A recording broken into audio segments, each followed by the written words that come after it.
Hello, Internet. This is Whispering Whim, doing a rare video blog for you today. If you're new to my channel, I usually do like ASMR grocery hauls, maybe a little bit of cooking. And my channel actually started out as an art channel.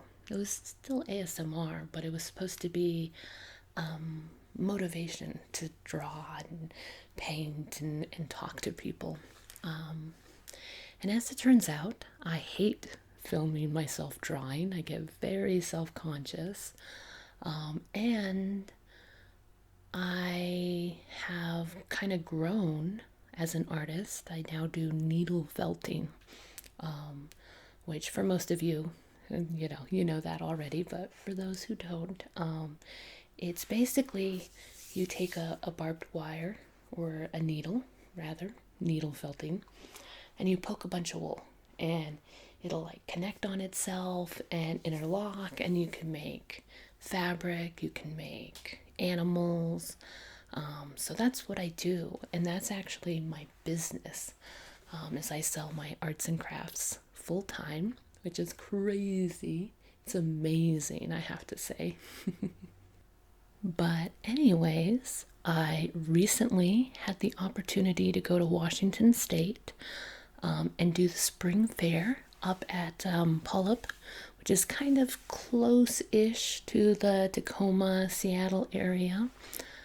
They consider it to be like the official Washington State Fair, or at least the official Washington State Fair happens on those fairgrounds.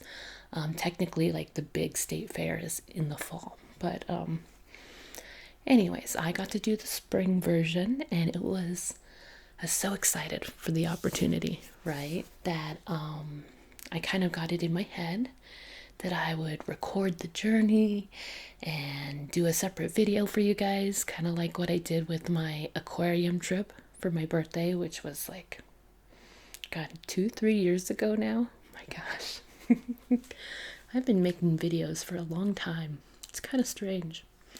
But anyways, the moral of the story, I guess, or the point I'm trying to make is I took a bunch of video and took some photos, and I thought I have lots and lots of material. But maybe I'm a good needle felter. I am not a good videographer. So I'll slap on the few shots that I got and talk over them and kind of explain the whole trip. But I just want to say, please forgive the bad filming. It's not my main shtick. And without much further ado, let's go ahead and hop right in. All right, so the one type of footage I got plenty of was me taxiing around the airport, waiting to leave to go to Tacoma or Seattle, Washington. I had started filming when the plane started moving, and usually that means that takeoff is imminent, right? And that's what I wanted to record. And I am filming and I'm filming, and I'm pretty sure we're going around in circles, right? And after about 15 minutes of recording, I finally stopped, and we're still like circling around and around, right? And finally the pilot comes on, and apparently we had missed our takeoff window. Wasn't so much an issue in my departure airport, but arriving in Seattle, I guess their air traffic is very heavy, so they have to really schedule and regiment when planes can land and take off.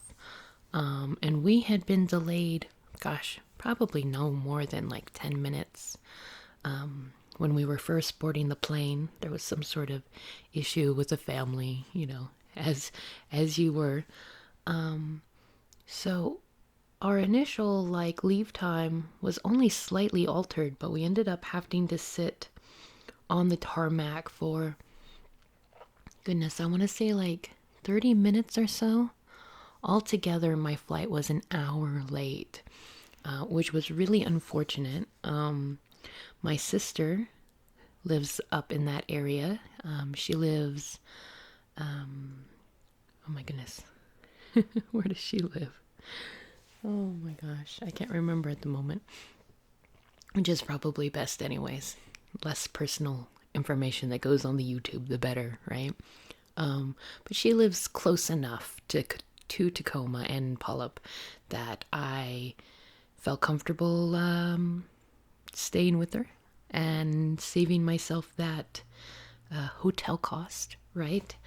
But I was also depending on her to pick me up from the airport. And I flew out on Wednesday. So it was a work day, and I did not end up landing until after 9 o'clock at night, which was a bit late, especially because they had to drive out to get me, right? Their house is probably, I want to say it's like 45 minutes away from the airport. So I felt super bad about that. If I ever decide to do this again, which is kind of up for debate, and I'll explain more on that in a little bit. But if I decide to do this again, I'll have to figure out a different way to do it. Would be the simple answer. I'm not sure if I'm putting the cart before the pony here if I talk about that. I probably, that's an idea. If I do a lot of these journal vlog ASMR things, I really should write out a summary of my talking points. I don't tend to do that, and then I get all lost about what I want to say and in what order. But I will mention real quick, if you hear this like scratchy-ish kind of noise, I have what is the last bite of my breakfast still sitting in one of those disposable cups. You may recall from my last grocery haul that I had purchased some fancy oatmeal to try out. And I tried out the blueberry hazelnut flavor. And it has like flaxseed and chia, chai, blah, blah, blah. And it's not that great. It was interesting to try, but I won't buy it again. But I find that having something to pick up and tap on every once in a while helps with the nerves. Because, it's different doing a voiceover versus, filming me opening up my grocery bags, right? There's a natural amount of noise and motion. But that's neither here nor there. This is supposed to be my Washington trip journal entry, not so much my oatmeal journal entry, right? So up on the screen is just a snapshot from the website, and then we're rolling right into footage of the actual fair. Now, what they did was kind of strange. They had a combination of drive-through and get-out experiences. So a lot of the really typical fair stuff, like looking at the animals, right? You drove around the animals and the features and looked at them that way. I had told my brother-in-law and sister-in-law it was like a reverse parade. It was very bizarre. And we did happen to go on like the least busy day that I think they had the whole fair, so that might have tainted my experience just a little bit, but it was almost depressing, actually. You drive around and like right now you can see us, this is the animals, because it's a big agricultural fair. And you can look at the animals, but it's really not the same thing when you're doing like it's basically like a poor man's safari, right? Um, so it was the experience itself wasn't what I would have hoped for, but with COVID and social distancing, they had to do something, right? These fairgrounds, that's their whole lifeblood is doing fairs and concerts and events, right? And they couldn't do that for like a year straight. Washington has been particularly restrictive from my experience.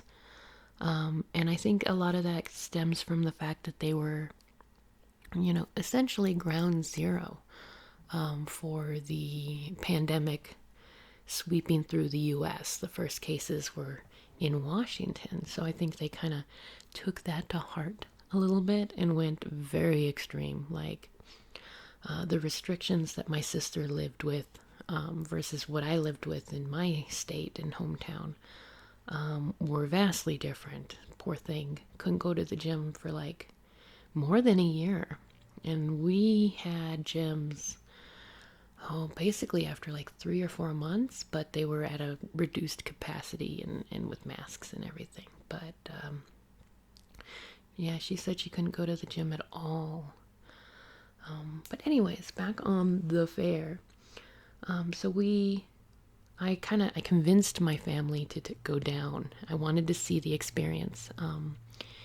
And one of the reasons why I needed to kind of drag them down to the fair was that normally, if I was doing a craft show, of course, I'd be sitting at my booth just selling all day. But even if you're doing more of the fine art situation where you're not babysitting a booth, you're part of a collective consignment deal, right? Normally you still like interact with people. You show up for maybe a demonstration or a talk about your inspiration, and you do stuff. You still help sell, even though fine art people and craft people kind of treat how they sell differently. And that's always been a problem for me, is that I went to school under fine art, so I know how to do like gallery exhibitions and things like that. And I think of myself as an artist, right? Not just a craft person, but an artist. But when it comes to actually selling art, you do significantly better if you sell it via the craft route, become a crafter, a craft artist. And of course, this creates a bit of a mental issue, right? Being a crafter and choosing to make a couple of pieces that are easy and quick and popular does make you a sellout, right? And this creates a problem, at least on a perception level, right? Because craft artists, being a crafter can be considered an insult in fine arts circles. So that's something I struggle with, the whole fine art versus craft fair and blah, blah, blah. But let's go ahead and get back on topic, because we've already switched to footage of my actual setup, which is really cool. I was excited with how that came out. But the point I was trying to make earlier is that even if it wasn't a craft fair where I'd be sitting at a booth and, hawking my wares, usually with art shows, you still show up, rub elbows with the people who'd be spending the money, right? Maybe do a demonstration or talk about your inspiration, the process, something to that effect. And I was expecting to at least, work it in that sense. But as it turns out, because Washington is extra, extra restrictive again, what they ended up doing is basically having us all set up, the day before the people came, and then telling us, bye, we'll sell your stuff for you, don't come back. It wasn't quite like that, but they did not give us any passes to come in during the actual fair, to talk with customers or, just see how it was doing. And this show was 2 weeks long. It was 10 days over 2 weeks. So it was a long time to just have my stuff sitting there and not knowing.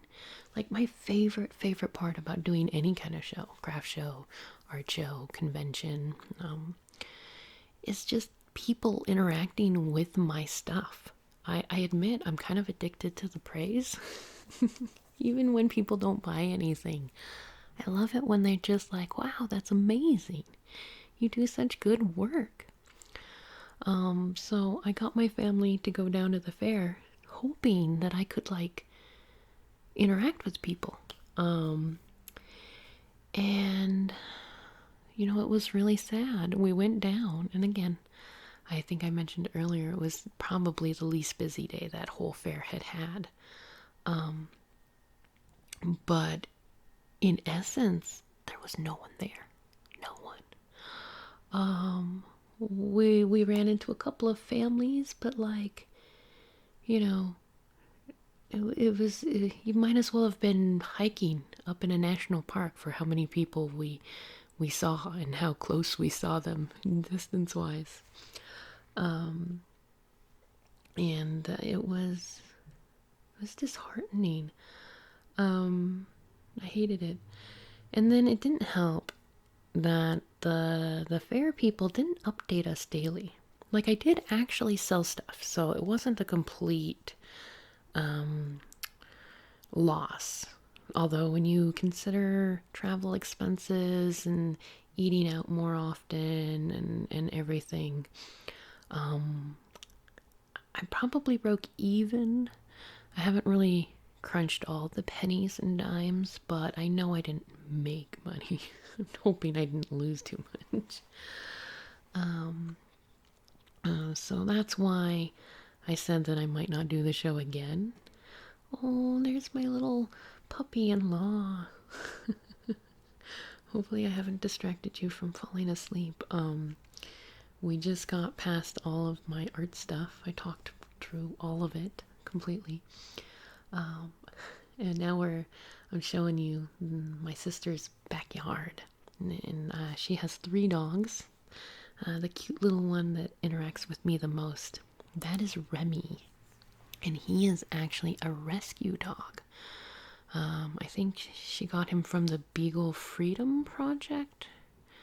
It's a rescue that gets, unfortunate poor doggies who've served the medical field. And he has like a weird bowed leg thing going on. We don't know what kind of testing they did on him. But it's really sad sometimes to see his little bow legs, but he is such a wonderful joy to be around. I love my little fur nephew. He's amazing. I live in an apartment, so I don't get to have a dog right now. I mean, we could, but there's no space for it with all my craft stuff. Poor animal would have to be like, maybe I could keep a gerbil. So that's my favorite thing about visiting my sister, maybe, is her dogs. That can't be my favorite thing, but it's definitely in the top 3. And this view is actually her backyard. Isn't that amazing? It looks like a park. It's hard to believe that she's my younger sister, how far she's gotten in life, really living the suburban dream there. It's amazing.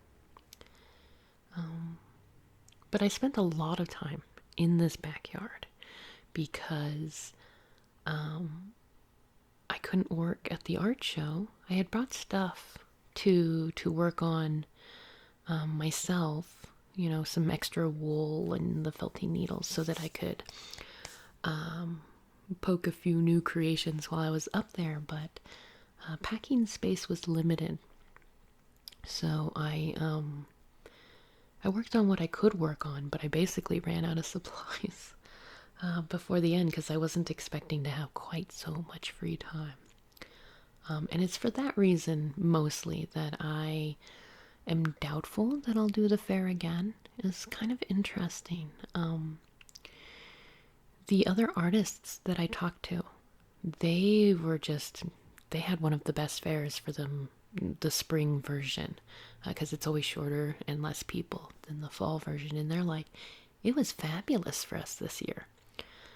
They had moved them into a different area because of the different, COVID social distancing things. So they were in a more prominent area.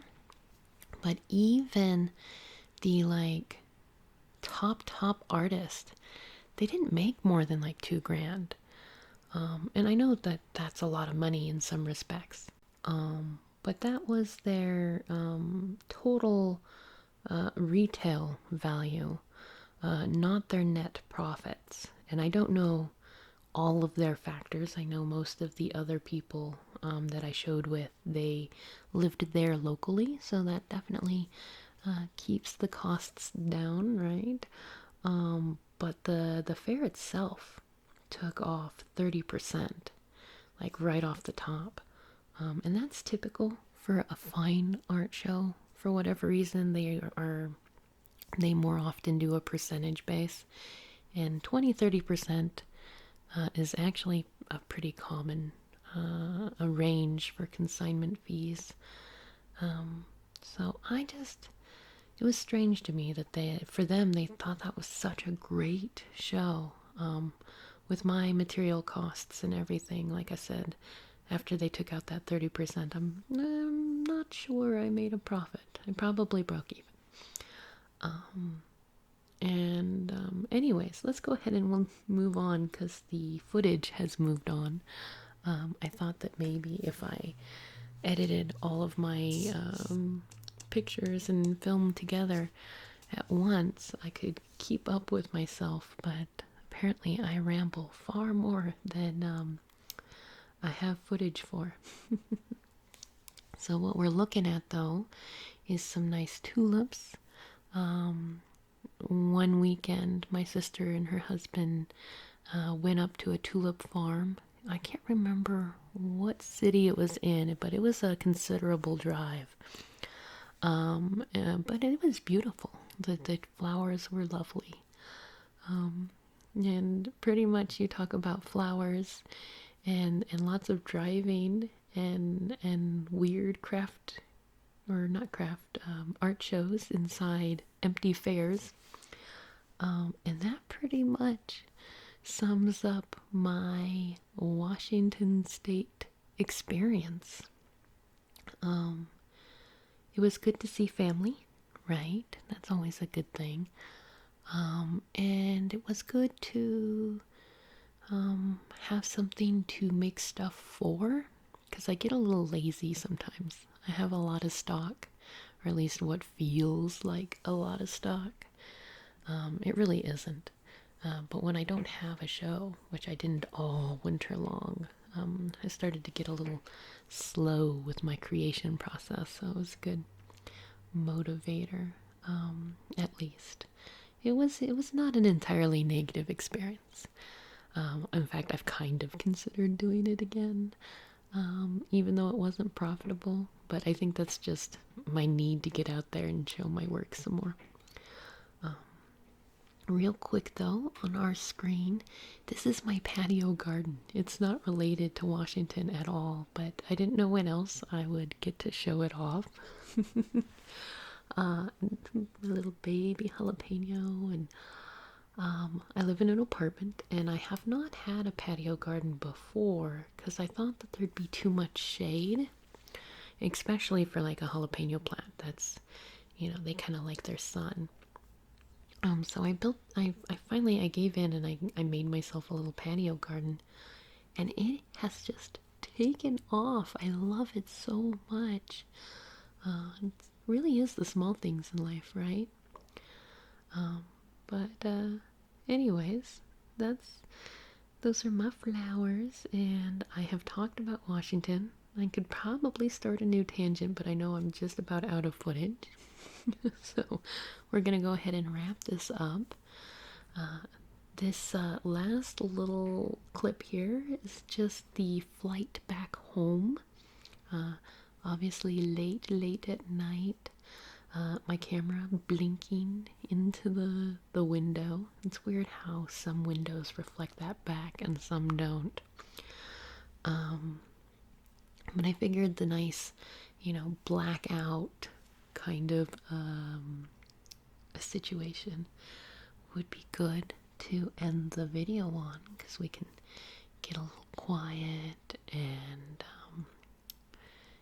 relaxed, because really, I hope that my videos are sleep inducing, right? That's kind of my goal as an ASMR artist. So just a quick little thank you to everybody who listened. I know that the grocery hauls are much more popular, and we'll get to that next month, of course, right? And I did not plan any shout outs, sorry. I've been failing at that a lot lately, but I do want to just say thank you in a general sense, because I get a lot of lovely people who are commenting and interacting with me, and I appreciate all of you so very much. So, until next time, I hope you have a wonderful evening and that you sleep well. Nighty night.